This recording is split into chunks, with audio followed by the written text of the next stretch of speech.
आज हम बात करेंगे करवा चौथ व्रत के विषय में कि करवा चौथ का जो व्रत है उसका नाम करवा चौथ कैसे पड़ा और यह व्रत क्यों किया जाता है। इसके पीछे एक कथा प्रचलित है। कहते पहले समय में एक देवी करवा अपने पति के साथ तुंगभद्रा नदी के समीप में रहती थी।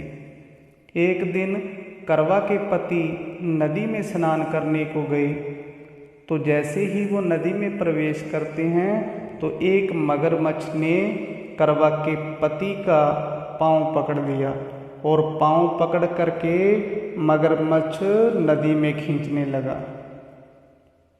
और अब जो करवा का पति था वो अपनी मृत्यु को नज़दीक देख करके करवा को पुकारने लगा।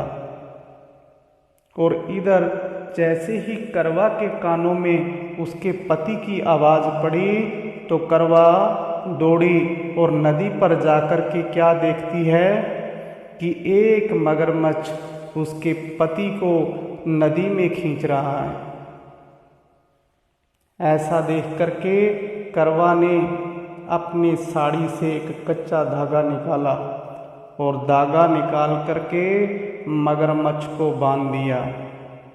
उसके स्थित्व के प्रभाव के कारण मगरमच्छ ऐसा बंधा कि वो टस से मस नहीं हो रहा था। अब करवा के पति और मगरमच्छ दोनों के प्राण संकट में फंसे थे। करवा ने अब यमराज को पुकारा और अपने पति को जीवन दान देने और मगरमच्छ को मृत्यु दंड देने के लिए कहा।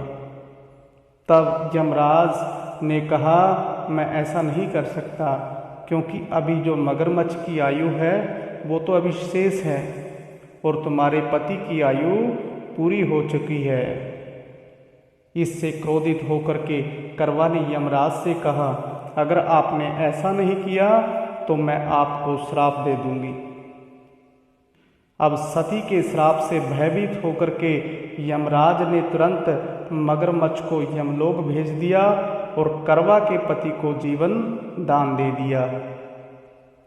इसलिए करवा चौथ के व्रत में सुहागिन स्त्रियां करवा माता से प्रार्थना करती हैं कि हे करवा माता, जैसे आपने अपने पति को मृत्यु के मुंह से वापस निकाल लिया वैसे ही मेरे सुहाग की भी रक्षा करना। इसी कथा के कारण का नाम करवा चौथ पड़ा और तभी से ये करवा चौथ का व्रत किया जाता है, क्योंकि कार्तिक चतुर्थी का दिन था जब ये घटना घटित हुई, तो तभी से ये कथा प्रचलित है। और करवा चौथ के दिन इस कथा को सुनने का महत्व है। तो ये सुहागिन स्त्रियां करवा चौथ के दिन इस व्रत को करती हैं और इस कथा को श्रवण करती हैं। बोलिए करवा चौथ माता की जय।